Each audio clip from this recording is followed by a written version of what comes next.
Oh, you suck, Ansem! I hate you!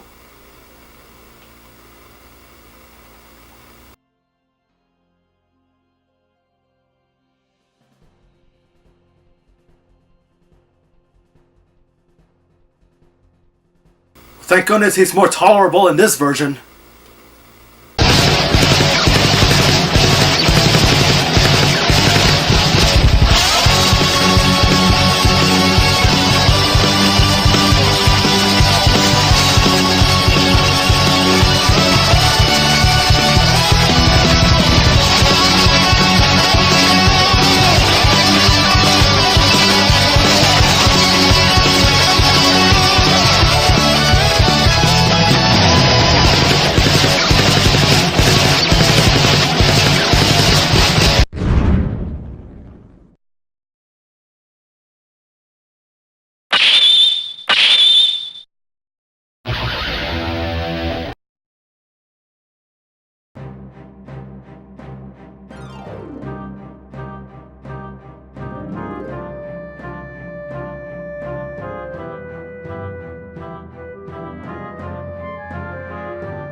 During high school, the moment I had my eyes on Chain of Memories, I find it so sudden to see a transition from the PS2 to the GBA, but I was fortunate enough to get a GBA from a friend of mine just before the game comes out, as I was still on my RPG high after defeating the first game.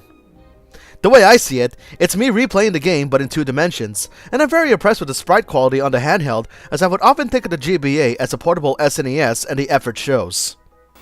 Much like the first game, I've also invested so many of my hours just so I can understand what's going on with the story. And to top it off, I had to beat this game twice.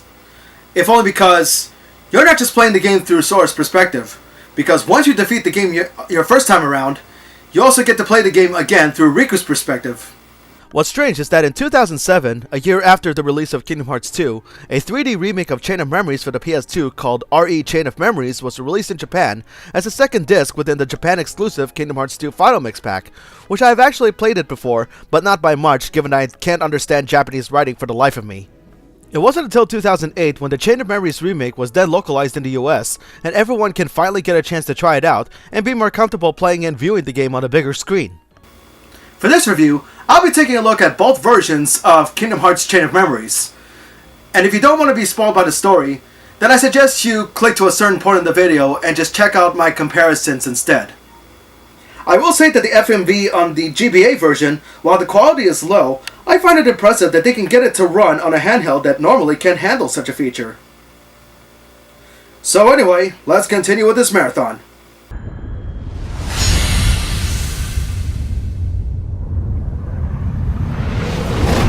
We last left off with Ansem being vaporized by the light from the sacred doors said to contain Kingdom Hearts, and Sora was forced to be separated from Riku and Miki upon sealing the sacred door, which also resulted in Kairi being the only one returning to Destiny Islands. The team sees Pluto with Mickey's letter, and we see them pursuing Pluto on this long road, but they decide to rest for the night after a long run, only for them to be awakened by some mysterious hooded figure and lure them into a huge castle called Castle Oblivion, which perplexes me as to why the trio could have just gone back the way they came, considering the word Oblivion would usually mean malice and destruction. However, Sora insisted that they must check out the castle anyway, believing that Riku and Mickey may have entered it before they did, unaware that they were already been tricked, when they discovered that most of their combat skills had been locked up upon entering the castle. The hooded figure gives Sora some special cards that are actually his memories of all the places he had traveled to in the first game, and he must use them to enter different rooms that would be in the form of the worlds that the team have traveled previously, but at the cost of memory loss whenever Sora completes each room. Basically re-experiencing their exploits from the first game, only slightly altered. Just like the first game, you wound up initially in Traverse Town, and after seeing the Final Fantasy team, they don't seem to know who Sora is, but somehow believe that they know each other, with Aerith being the only one of the four who is aware that they, along with the town, are just illusions, created by Sora's memories of them, and warns Sora that the further he goes along with his journey, eventually his head will turn to mush, which really confuses me as to why he could have just run away from the castle that's named Oblivion. However, upon visiting the other worlds, the team slowly have their memories erased, such as all the events that have happened in those worlds. It's then revealed that the hooded figure that lured the team into the castle is a man named Marluxia, who seems to be spearheading a group of hooded figures called the Organization. With help from the very impatient Axel and the messed up sadist Larxene, Marluxia's desire is to launch a coup d'etat to overthrow its leader, who is unknown at the time. For him to succeed, he would have Sora craft the worlds in each room in order to take the bait, and while doing so, unbeknownst to Sora is that the loss of memories in each world visited stated by Marluxia are lies, as he was using a captured girl named Namine, who, against her own will, was the one sealing and altering Sora's memories and create new ones in order to throw him off guard, making herself the only person in his mind when he entered a world that's unknown to him called Twilight Town. After a few worlds, Sora and the team encountered another member named Vexen, who is slowly playing mind games with him, but as Sora is about to strike, Vexen sics a fake Riku against him to mess with his head further. While battling the other members, Axel, who is secretly against both Marluxia and Larxene, manages to free Namine from her bonds and meets up with Sora and the Riku replica to set things right. After taking down Marluxia's final form, it's at this point that Sora and the team's memories are very much out of reach, and the only way to fully restore them was for the team to stay inside a special chamber for a whole year so that they would get their memories back.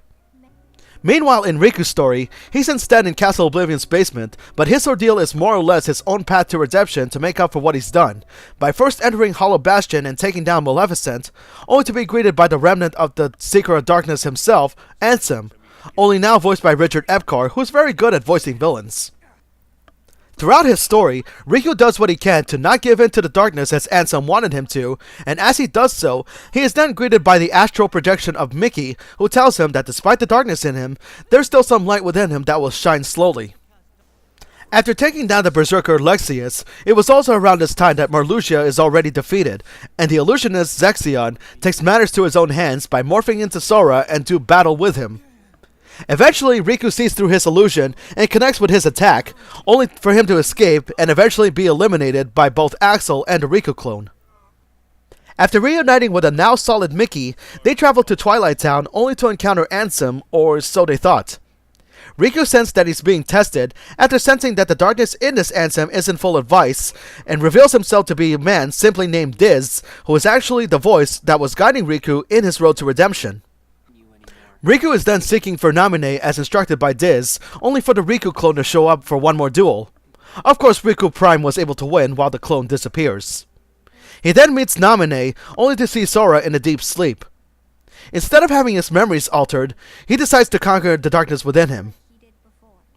Just before the final match, Diz gives both Riku and Mickey the very same robes that the organization wears in order to conceal themselves in the event that they'll be followed. Riku encounters Ansem again, and after the final match, Ansem disappears, finally using his own darkness for good than evil. Fighting darkness with darkness, so to speak.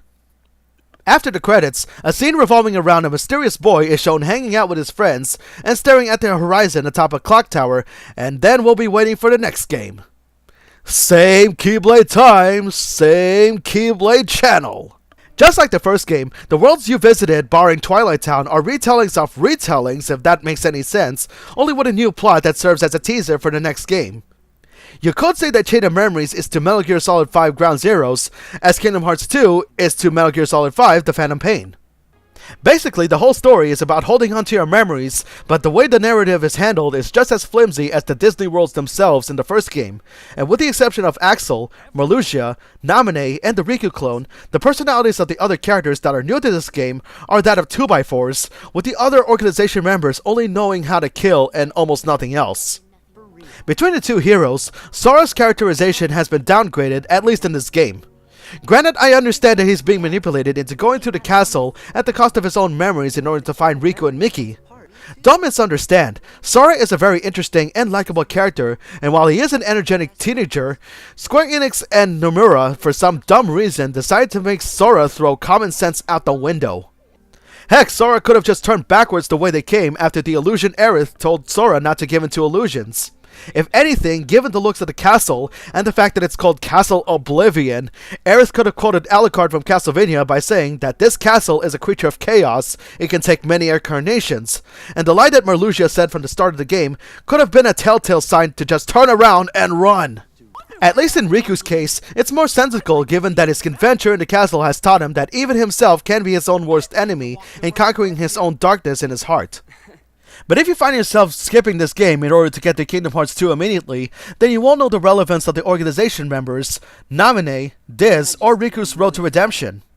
If anything, this whole game could have just centered around Riku, as he has the most to gain in this game than Sora would, due to Sora's inability to use logic. Castle Oblivion? More like Castle Oblivious, because that's what it came down to. Now that the overall narrative is out of the way, what of the gameplay itself? Aside from using cards to travel worlds, they are also used to represent the way you fight and the way you can alter rooms, either on your favor or the enemy's. At its core, it's not much different from the first game, as you still have your trusted Keyblade to hack and slash Heartless, gain experience to level up and increase some stats, and have the other Musketeers assist you in battle, but in the form of cards, though I don't use them that much unless I learn some moves that requires them, but we'll get to it soon. The twist, however, is that you're not just mindlessly hacking and slashing, as any of your attacks are now influenced by the cards you have in your deck, be it Keyblade cards for physical attacks, elemental cards, summon cards like Cloud, who's good at dishing damage but I still hate his freaking personality, and cards that you get from defeated bosses, and how you play depends on your setup. You can earn more cards by either opening treasure chests, attacking some parts of the environment, or with this game's currency called Moogle points, you spend them in Moogle shops to see what cards you can get at random. However, the amount of cards that you can equip depends on your available card points, which is this game's ability points. These cards have a certain amount that are needed in order to equip them, especially the cards from defeated bosses take more card points to equip. So not only are you recommended to equip wisely, but it's also a good idea to experiment with them and decide what to equip before the next course of action. With the exception of boss cards, each card is numbered from 0 to 9, and the Heartless fight with attack cards as well. And the method of attacking them is that you parry and attack them with a number card higher than your enemies, and while some might think that a 0 card is useless, it's actually a card breaker which can stop any incoming attack, be it a simple attack or a combination of cards called slights. Slights are performed when you make a combination of cards in sets of 3, not only making it harder to break, but the cards you combine can either result in familiar or new attacks that Sora and the gang can use, powerful magic spells that also have defense bypass abilities, or summons with increased damage output. But as powerful as the slights are, they're not without caveats. Wow, I finally get to say that word and almost said caviar by mistake, but stopped myself to remember that it's food, but that's beside the point. Anyway, whatever's the first card in the slight, it is lost throughout the whole match unless you either win or use an item card. Equipping your deck is actually quite simple as long as you organize the right setup for whatever battle you come across, and by utilizing slights in the correct way, each regular Heartless battle can end very quickly as they don't have the means to break you, and certain bosses like Dragon Maleficent, for example, can't perform slights, much less card break. In the 2D game, the only Heartless that will give you trouble are those with full protection from the front side, because all it takes is one frame to turn around to stop you from attacking from behind, while the 3D game plays out more like it was the first game, making it easier. The only time the game will challenge you is when you go up against bosses that can also perform slights, with Ansem and Riku's story in the GBA version being the most irritating. Not only because he's good at backing Riku to a corner, but he attacks mercilessly without giving Riku a chance to breathe. He still has that stupid Heartless meathead behind him to shield himself from any incoming attacks, and his boss card prevents you from seeing the slight he's storing. So you'll never know if his slight will break yours or store it long enough for him to use a 0 card to stop your slight and then cheap shot you with his own immediately. Thankfully, Ansem is less irritating in the 3D game, but we'll get to it soon. Speaking of Riku, his deck cannot be customized at all, and it changes depending on the world he travels to. As he's only limited to just hack and slash, the closest thing to performing magic at all is by summoning Mickey, and just by flashing out his card, 3 things are happening at the same time. The flash acts as a screen nuke, your HP is restored, and your deck is being reshuffled without manually doing so.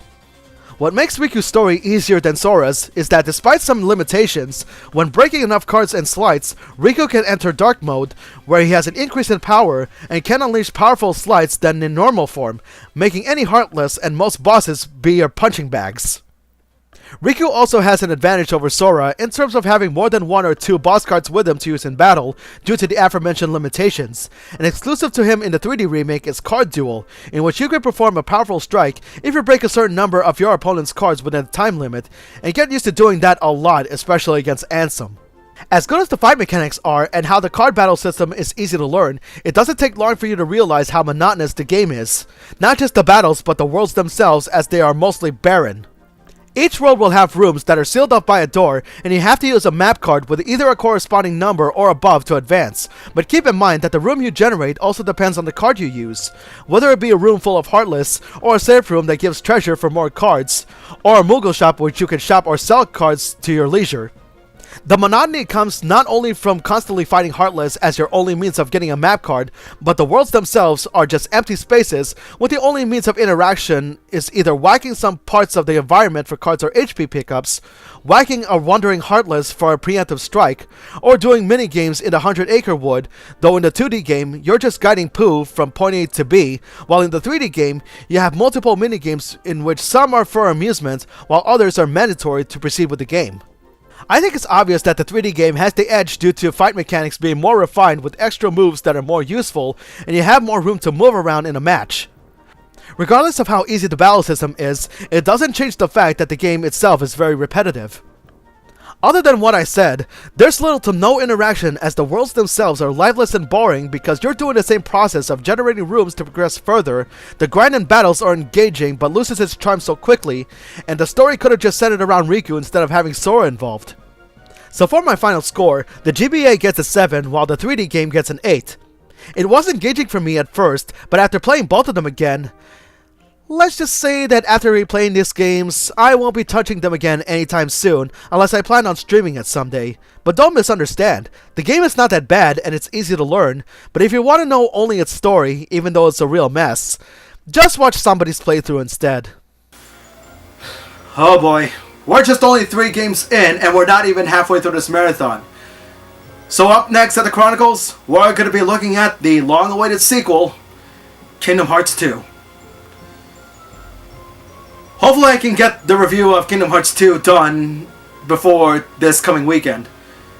And the reason why I say it as such is because at the time of this video, this coming weekend is PAX South, my first convention of the year. That, and I'm also falling behind on my convention, event, vacation, documentary show. So hopefully I can also get that up and running again soon.